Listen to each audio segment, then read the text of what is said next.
Olá, pessoal! Eu sou Tanísia Cunha, presidente do Instituto Assembleia de Carinho. E esse é o Assembleia de Carinho na TV. Essa é a segunda edição do nosso programa. E meu coração tá quentinho, muito feliz em poder mostrar a vocês um pouco do que estamos fazendo.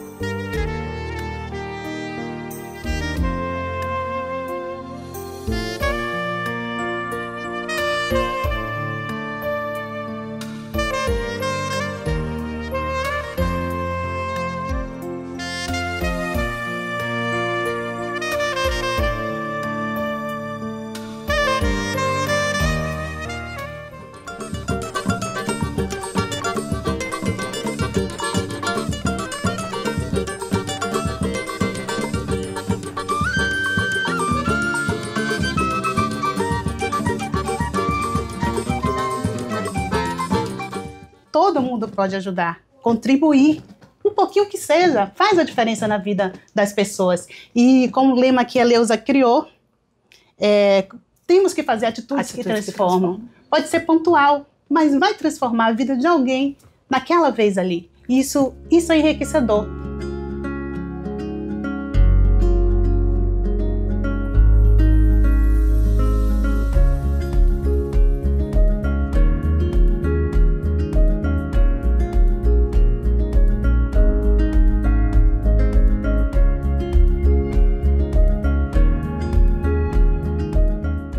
Foi uma grande emoção assistir o primeiro Assembleia de Carinho na TV, gente.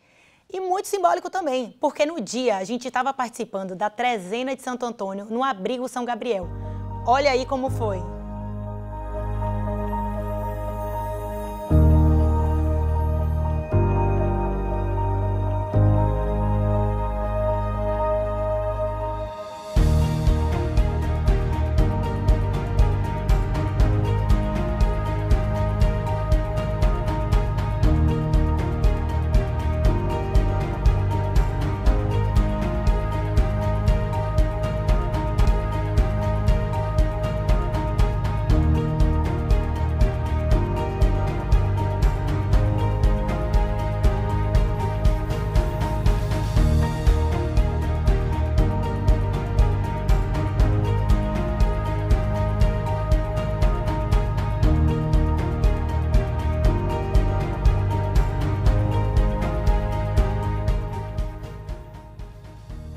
E se você não viu o primeiro programa, corre no YouTube da TV Alba para conferir.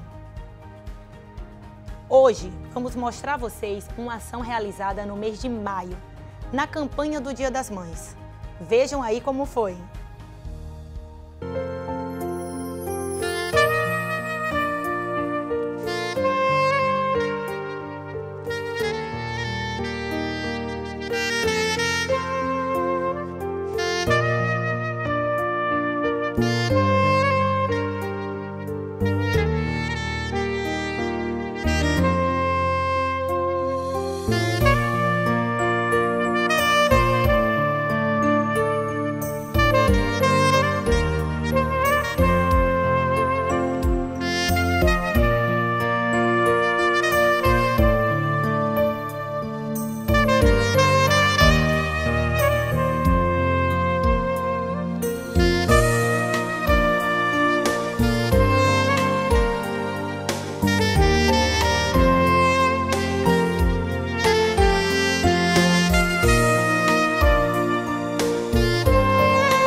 É sempre tão gratificante fazer o bem, né, gente?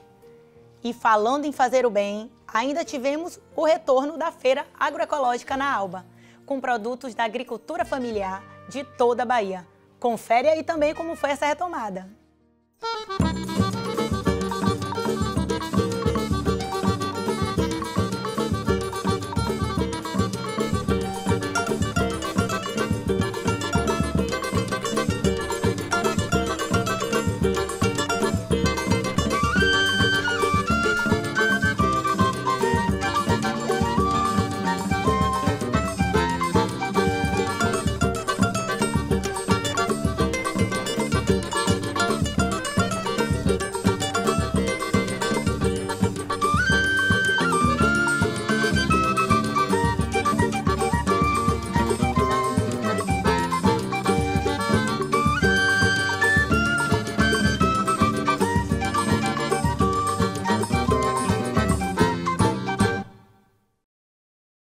Depois de mostrar a vocês como foi a volta da Feira Agroecológica, vamos ver um bate-papo muito gostoso que eu tive com ela, que faz parte do projeto desde o início. A minha parceira nessa jornada, que divide as responsabilidades do carinho junto comigo, Ariene Couto. Confere aí como foi. Gente, e a entrevistada dessa vez é ela, a nossa vice. A vice da Assembleia de Carinho. Ela que começou desde o início, eu tenho essa lembrança, as fotos estão aí para provar. Se eu não me engano, você foi a que mais participou em todas as entregas, todas as visitas com Tia Leusa. Nossa querida Ariene Couto, mulher do deputado estadual Samuel Júnior. Ari, é um prazer ter você como vice. Eu fiquei muito feliz com a indicação. Eu acho que somos muito diferentes em vários aspectos, mas a gente se completa. E eu fiquei muito feliz, inclusive, quando todo mundo se reuniu para perguntar quem ia ser a vice, foi unânime, porque você era a que mais aparecia ao lado de Tia Leusa assim que a Assembleia de Carinho foi fundada. Então você conhece a Assembleia de Carinho, você participou desde o início, então aí conta pra gente como foi o início da Assembleia de Carinho para você. O início para mim foi bem tranquilo, que eu brinco, eu sempre gosto disso, de estar com o povo, de ajudar, é isso onde eu me vejo, no meio da multidão. Eu nunca gosto de aparecer. Meu trabalho sempre, como diz Samuel, pelos bastidores. E quando surgiu a Assembleia de Carinho, que foi com a Eleusa, que teve a brilhante ideia, né, de formar esse grupo de mulheres, que são as mulheres dos deputados aqui da Alba, foi maravilhoso. Eu tive a oportunidade de conhecer mais pessoas, lugares aqui em Salvador, regiões que eu nunca pensei em conhecer, mas que a Assembleia de Carinho me permitiu. E foi enriquecedor. Aprendi muito e continuo aprendendo. Em relação a ser vice, como você falou, para mim foi um susto. Aí já aparece. Agora tem que aparecer. Foi um susto quando o Ivana chamou, porque eu jamais imaginei, né, de ser vice. Eu entendo como um presente de Deus. Inclusive, como Tanísia falou, que a gente diverge em algumas coisas, mas combinamos no conceito de ajudar o próximo, trabalhar em prol dos outros, fazer o bem, e eu acho que é isso que nos move, não é isso? A gente acredita muito em Deus. Eu sempre falo, por mais que nossas religiões sejam diferentes, sim, mas a gente acredita em um Deus maior que tudo, e a gente acredita na humildade e no amor ao próximo. Eu acho que a Assembleia de Carinho, conversando com Tia Leusa, como nossa primeira entrevistada do programa, a Assembleia do Carinho chegou justamente para isso, para ajudar o próximo. Então, era a reunião dessas mulheres para ajudar também os maridos, para vir participar da casa, para humanizar um pouco a casa, mas a intenção maior sempre foi essa, ajudar o próximo, até porque nosso trabalho aqui é voluntário. É voluntário. E ajudar no sentido de aparecer um pouco mais e mostrar para as pessoas uma outra realidade. Quando a gente chega num lugar, em qualquer instituição, o carinho que eles recebem, de dizer de onde você é, da Assembleia de Carinho. Vários não sabem de onde é a Assembleia de Carinho, o que é a Assembleia de Carinho, e quando a gente fala que vem da Alba, é um outro olhar. É aquele olhar, as pessoas já olham para você dizendo assim, olha, eles estão preocupados com a gente. Então, quando a gente pergunta o que é que a gente pode fazer por vocês, que campanha, o que a gente pode doar, Isso é tão enriquecedor pra gente. Eu não sei se você tem essa... Eu tenho essa experiência. Eu falo que a gente sempre sai ganhando, né? Porque é um amor de retorno. E a gente está fazendo aquilo que o Senhor mandou. Fazer o bem sem olhar a quem. O Assembleia de Carinho não tem raça, religião, cor. É para ajudar todos. Qualquer um que precisar. E se pudermos ajudar, nós vamos ajudar. E ampliar a tenda. Né? A gente começa a estar aqui em Salvador, na região metropolitana, mas o nosso intuito é a Bahia em peso. E para isso a gente continua dizendo que precisamos de ajuda. Todo mundo pode ajudar, contribuir, um pouquinho que seja, faz a diferença na vida das pessoas. E como o lema que a Leusa criou, temos que fazer atitudes que transformam. Pode ser pontual, mas vai transformar a vida de alguém naquela vez ali. Isso é enriquecedor. Isso nos faz tão bem. Se todos soubessem quão maravilhoso ajudar o próximo, todo mundo ia procurar alguma coisinha para fazer. Nós sozinhas, a gente não vai mudar o mundo, a gente não vai mudar a cabeça das pessoas, mas como a Ari falou tão bem, é uma sementinha, é um grão de areia. Então assim, a gente fazendo a diferença, a gente vai mostrar para o outro e faça você também em casa. São atitudes que transformam. Uma atitude não vai mudar a situação do seu bairro, da sua rua, da sua comunidade, mas vai demonstrar para o outro que ele pode, é possível. Então, a Assembleia de Carinho é isso, gente. A Assembleia de Carinho é atitudes que transformam. É isso que a gente quer levar para o outro. Eu nem vou perguntar mais nada, porque ela já disse tudo, gente. Então, ter uma vice dessa é um prazer. Prazer meu. De verdade. Você traz uma paz. Você traz um conhecimento. E, assim, falar de Deus, principalmente nessas atitudes, é o mais enriquecedor. Porque a gente está indo de coração. A gente quer ajudar de coração, gente. Então, continuem ajudando. Vagas para os voluntários estão abertas. Sempre. Então, a gente quer muita ajuda, sim. A gente quer fazer a diferença. E vem fazer a diferença com a gente. Venham, meninas. É bom demais. Ari, muito obrigada. É um prazer dividir a presidência do Instituto com você. E que a gente tenha ainda muitas atitudes que transformam. Gente, vamos para um breve intervalo e voltamos já já com o nosso quadro Conversa de Carinho.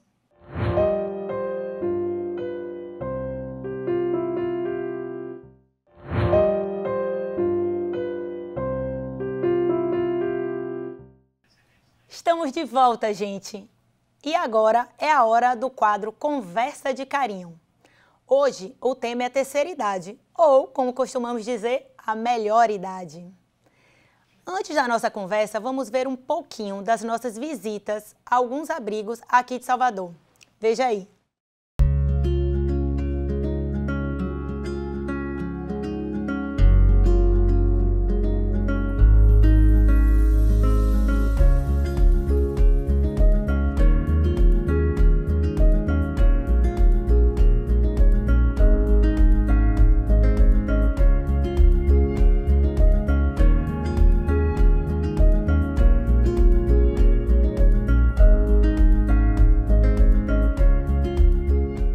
Conversar com a gente sobre esse assunto, hoje temos irmão Gabriel. Pois é, em primeiro lugar eu quero agradecer a oportunidade de estar aqui para falar um pouquinho do nosso trabalho. Eu sou o irmão Gabriel, presidente e fundador do Abrigo São Gabriel, que há 26 anos estamos fazendo um trabalho de acolher idosos em situação de vulnerabilidade, dando para eles um lar, uma família, todo o carinho e atenção. Um trabalho lindo que eu conheço e sou apaixonada. Temos também Andréa Guedes. Sou Andréa, sou vice-presidente do Abrigo do Salvador. Estamos localizados no fim de linha de Brotas. Nossa instituição tem mais de 90 anos, né, de existência. Apesar de antes a gente ser abrigo de indigente, mas já temos bastante tempo aí com idosos. E somos referência na América Latina. É o maior abrigo da América Latina. Vamos falar sobre isso. E Matheus Vieira. Olá, boa tarde. Eu sou psicólogo, sou especialista em gerontologia. Eu sou atualmente preceptor na residência multiprofissional em saúde da pessoa idosa das Obras Sociais Irmã Dulce e também sou professor da Escola Baiana de Medicina e Saúde Pública. Gente, é um prazer ter vocês aqui hoje. Eu acho que, como a gente já conversou um pouquinho lá fora, é um tema lindo, é um tema que acredito que em todas as casas as pessoas vão se identificar com esse tema. Falar sobre idoso, falar sobre a nossa melhor idade. Temos alegrias, temos tristezas e hoje eu quero informar um pouco mais as pessoas e desmistificar sobre os abrigos. Por isso, com vocês como convidados aqui, irmão Gabriel, você tem um trabalho lindo, eu sou super suspeita, já participei 2 anos seguidos da Trezena de Santo Antônio e eu queria que você contasse pra gente de onde veio a ideia, como começou, por que começou, de onde veio a ideia de montar um abrigo, acolher esses idosos. Bom, eu digo que primeiro ter vocação, né? Para a gente fazer um trabalho com idoso, a gente tem que gostar. Enfim, em qualquer situação a gente tem que gostar do que faz. E eu acho que eu sou apaixonado pela causa da pessoa idosa e vendo a situação de população de rua, situação de vulnerabilidade, especialmente os idosos, eu me apaixonei no primeiro instante, querendo acolher aquelas pessoas e dando para eles não só um lar, mas uma família, né? Fazendo com que aqueles que ali tivessem se sentissem acolhidos, amados e amparados. Eu acho que o Abrigo São Gabriel se resume exatamente nisso aí, trazer para aquelas pessoas, dar para aquelas pessoas aquilo que na verdade mais faz falta, uma família. E é isso que o Abrigo São Gabriel faz. Dá para ele dignidade e um final, com certeza, muito bonito para aqueles que mais precisam. Acolhedor. Acolhedor. E Andréia, você hoje como vice-presidente de um abrigo grande, quando eu visitei seu abrigo, uma história me chamou muito a atenção, e aí é quando a gente entra em desmistificar a história de um abrigo. Quando um motorista de Uber resolveu morar no seu abrigo. Então, assim, eu queria que você contasse pra gente como a pessoa se inscreve, a pessoa chega até você procurando uma vaga, qual a idade das pessoas que chegam lá, porque no seu abrigo eu vi muita diversidade de idade. Tem desde muito novo, como esse, que ainda trabalha, passa o dia, trabalha, depois volta, como também tem pessoas bem mais idosas. Sim, vamos lá. Primeiro, pelo estatuto, né, da pessoa idosa, a melhor idade começa aos 60 anos. Então, para ingressar, né, hoje em dia a gente não usa mais o termo abrigos, é ILPI, que é Instituição de Longa Permanência de Idoso, que é justamente para criar esse clima, como o irmão Gabriel falou, de residência, né, um clima acolhedor.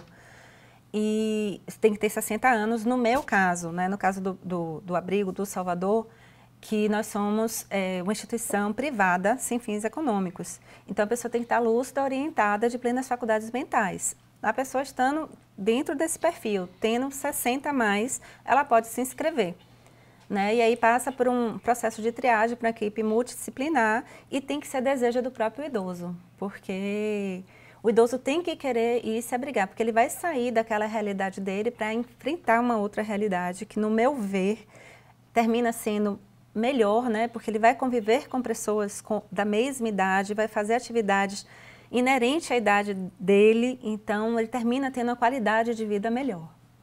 Então, ele tem que querer. Tem que querer. Não adianta só o parente mais próximo chegar lá dizendo, olha, eu não tenho condições de cuidar, quero colocar ele aqui. Se ele disser que não fica... Não fica.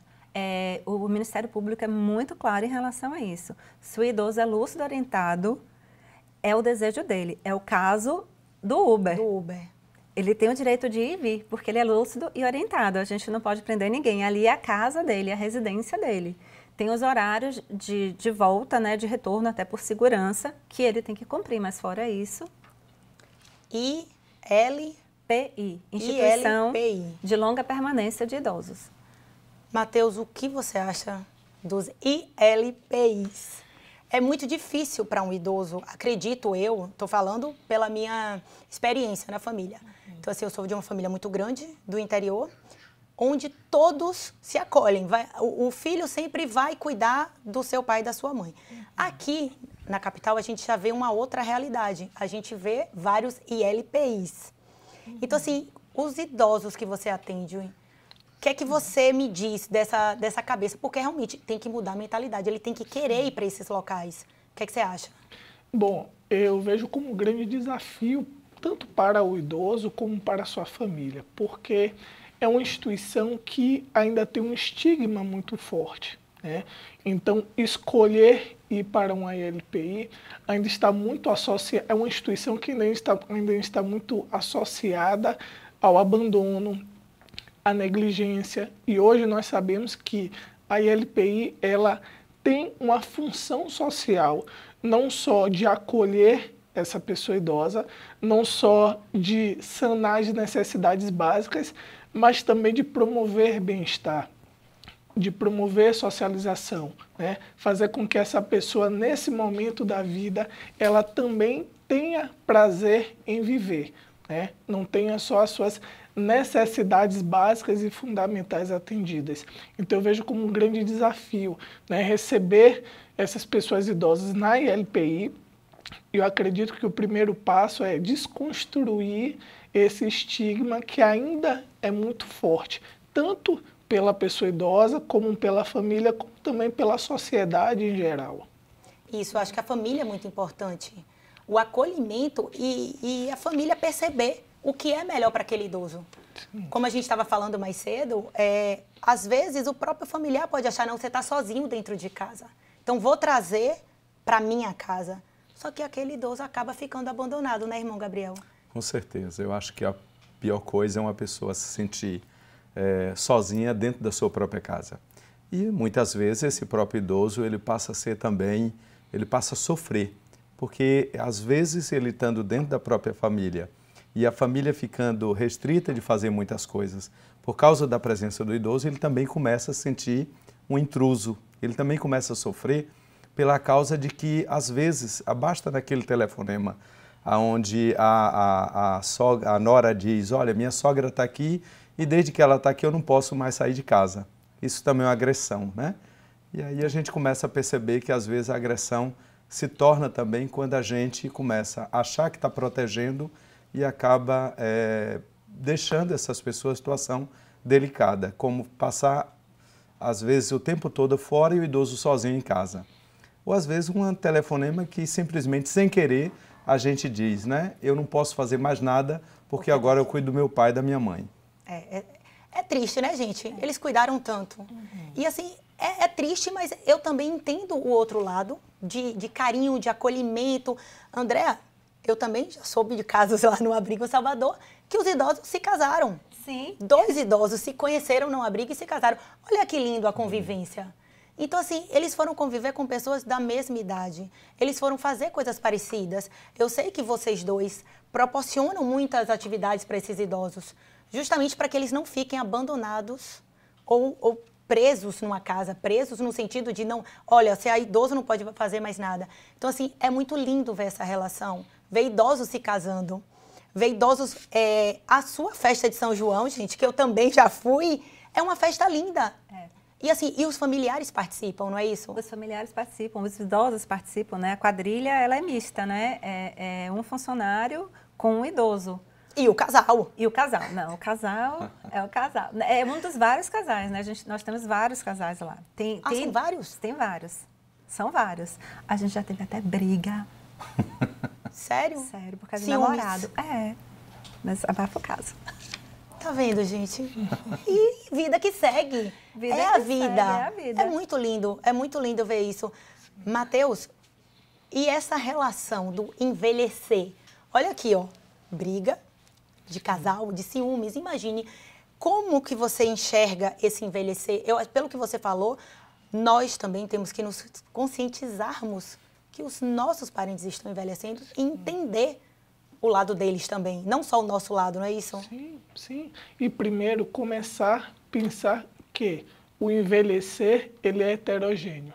Então, não existe uma receita de bolo, né? Não existe algo que nós vamos padronizar. O modo correto de se envelhecer é este, porque não existe. Cada um vai envelhecer da sua maneira, né? Fazendo aquilo que lhe dá prazer, seja procurando um parceiro, uma parceira, seja se dedicando para alguma atividade de lazer que gere uma satisfação, né? Então, hoje nós sabemos que existem pessoas idosas que estão em LPIs que vão produzir quadros, vão para a literatura, vão para as artes, né? Vão procurar outras formas de lidar com o envelhecimento, né? Quando nós pensamos no envelhecer em uma instituição, nós temos que lembrar que aquela pessoa, ao longo da sua vida, ela desempenhou diversos papéis sociais, né? E ali na ILPI, ela também pode desempenhar um papel, né? Dentro daquela estrutura, dentro daquele funcionamento, aquele idoso, ele pode se perceber útil. Ele pode perceber que não só ele está ocupando o tempo, mas que ele está fazendo atividades que lhe dão prazer. Eu acho que esse é o principal ponto. E, Andréa, o que você diria para os familiares, para desmistificar um pouco a ideia dos ILPIs? Eu acho que a gente tem que ser, assim, bem realista, sabe? Como a gente estava conversando mais cedo. A gente tem que ter consciência. Eu consigo cuidar da minha mãe, eu consigo cuidar do meu pai, ou eu vou tratar ele, não, ele me dar trabalho. Você está entendendo? Então, assim, a partir do momento que eu sou honesta, não, gente, eu não vou conseguir cuidar da minha mãe, eu não vou conseguir cuidar do meu pai.